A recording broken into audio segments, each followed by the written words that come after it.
Today on the Stay at Home Chef, I'm excited to share with you a classic recipe for corned beef hash. This dish is a perfect way to use up any leftover corned beef. It makes a delicious breakfast or brunch. First up, let's talk about the ingredients. For this recipe, you'll need about 4 cups of waxy variety potatoes that I'm cutting into 1/4 to 1/2 inch pieces. Waxy potatoes work best for this recipe because they hold their shape well and they have a nice texture.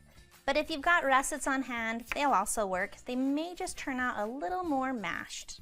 The frozen potatoes from the grocery store work great as well. Just make sure they're thawed. You'll also need 6 tablespoons of salted butter, 1 large onion that has been diced finely,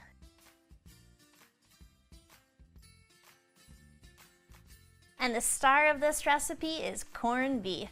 I love corned beef, and this recipe comes from the website.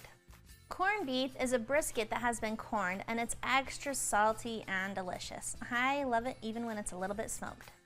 I am using about 4 cups worth, so it's 50% potatoes, 50% corned beef, and these are about 1/4 inch to 1/2 inch size cubes. That's all the ingredients that we need to prep, so let's head over to the stove. To start, bring a pot of water to a boil and add in the cubed potatoes, where they're gonna boil for 7 to 8 minutes.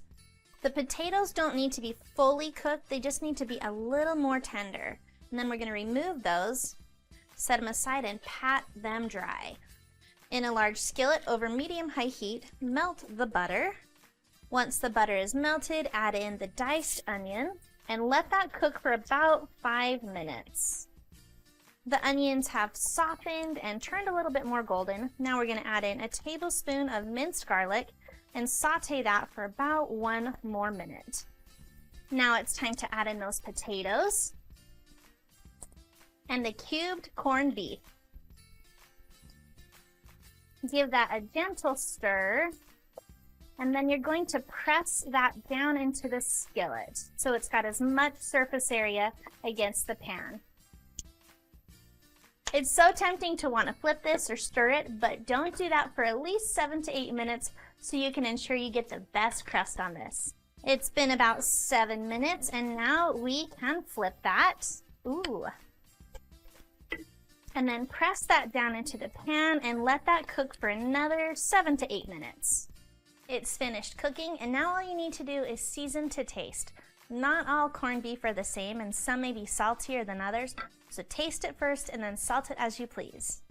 There's other options on our website of things that you could add into this to make it even more delicious, but no matter what you choose, you are ready to eat.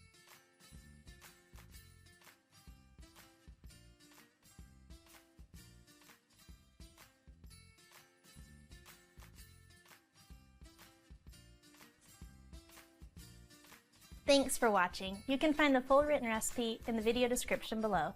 Be sure to check out thestayathomechef.com, where you can find hundreds of restaurant quality recipes you can easily make at home. We'll see you later.